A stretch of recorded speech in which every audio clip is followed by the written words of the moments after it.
नहमदुहु व नुसल्ली अला रसूलिल करीम। अब आपकी खिदमत में एहराम से मुतल्लिक़ कुछ चीज़ें पेश की जाएंगी। सबसे पहले तो ये जानना चाहिए कि एहराम है क्या। एहराम के माने हैं किसी चीज़ को हराम कर देना।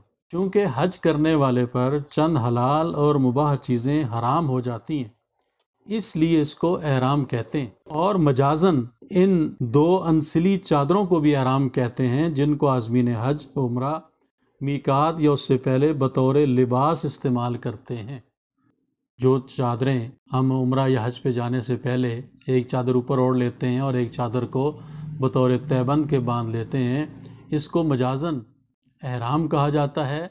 और असल ये है कि अल्लाह का हुक्म समझते हुए चंद चीज़ें जिनका शरीयत ने हुक्म दिया है और वो हलाल और मुबाह चीज़ें थीं, लेकिन अब इस सफ़र में वो आपके लिए हराम हो गई, इसको कहते हैं एहराम। और जो एहराम बांध लेता है उसको मुहरिम कहा जाता है। एहराम की चादरें तकरीबन 2.5 गज़ लंबी और 1.25 गज़ चौड़ी होनी चाहिए।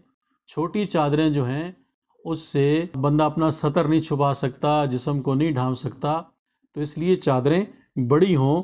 एहराम की चादरें तकरीबन 2.5 गज़ लंबी और 1.25 गज़ चौड़ी होनी चाहिए। एक चादर ऊपर ओढ़ने के लिए और दूसरी बतौर तहबंद इस्तेमाल करने के लिए। अगर एहराम की चादरें बीच में से सिली हुई हों या किसी दूसरे रंग की हों तो भी जायज़ है। चादरों को जोड़ने के लिए सिलाई कर लिया तो ये सिलाई जायज़ है। ऐसा सिला हुआ कपड़ा जो जिस्म की साख्त के मुताबिक हो, वैसा कपड़ा पहनना जायज़ नहीं है।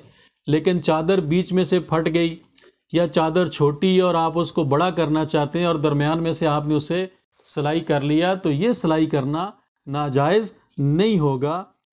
अगर एहराम की चादरें बीच में से सिली हुई हों या किसी दूसरे रंग की हों तो भी जायज़ है कि सफ़ेद रंग की चादर नहीं मिल सकी, किसी और रंग की चादर आपने ले ली, तो जायज़ तो ये भी है। लेकिन अफजल ये है कि एहराम की चादरें बिल्कुल सिली हुई ना हों और सफ़ेद रंग की हों।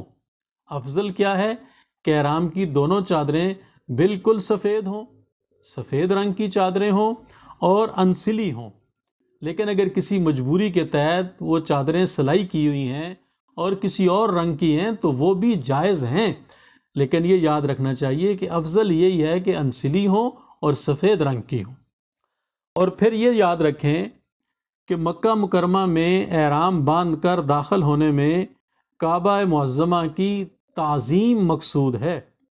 इसलिए कि इसकी ज़ियारत के आदाब में से पहला अदब यह है कि हाज़िर होने वाले अपने रोज़मर्रा के और आम आदि लिबास में हाज़िर ना हों, बल्कि ऐसे फ़कीराना लिबास में हाज़िर हों जो मुर्दों के कफन से मुशाबियत रखता हो और आखिरत में मैदान हशर की हाज़िरी की याद भी दिलाता हो कि हमारा जो तफ़ाखुर का लिबास है और आम हालात में हम जो लिबास पहनते हैं उस लिबास को हम तर्क कर दें और बिल्कुल सादा लिबास, 2 चादरें हैं, एक चादर से अपना सतर छुपाया हुआ है और दूसरी चादर से अपने बाकी जिस्म को हमने छुपाया हुआ है, तो 2 चादरें ओढ़ के हम हरम शरीफ में जाएं, बैतुल्लाह शरीफ के अंदर जाएं।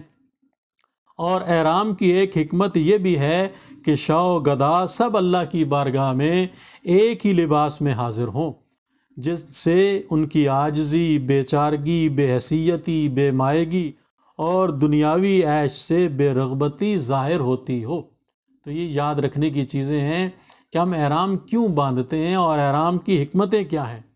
हज उम्रा के लिए एहराम ऐसे है जैसे नमाज के लिए तकबीर तहरीमा है। तकबीर कहकर आदमी नमाज में दाखिल हो जाता है और बहुत सारे जायज़ और मुबाह काम उसके लिए नमाज की हालत में हराम हो जाते हैं।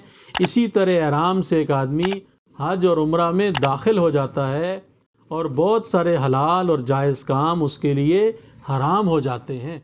तो ये चीज़ें याद रखने की हैं, इनको याद रखना चाहिए और इन पे अमल की कोशिश भी करनी चाहिए।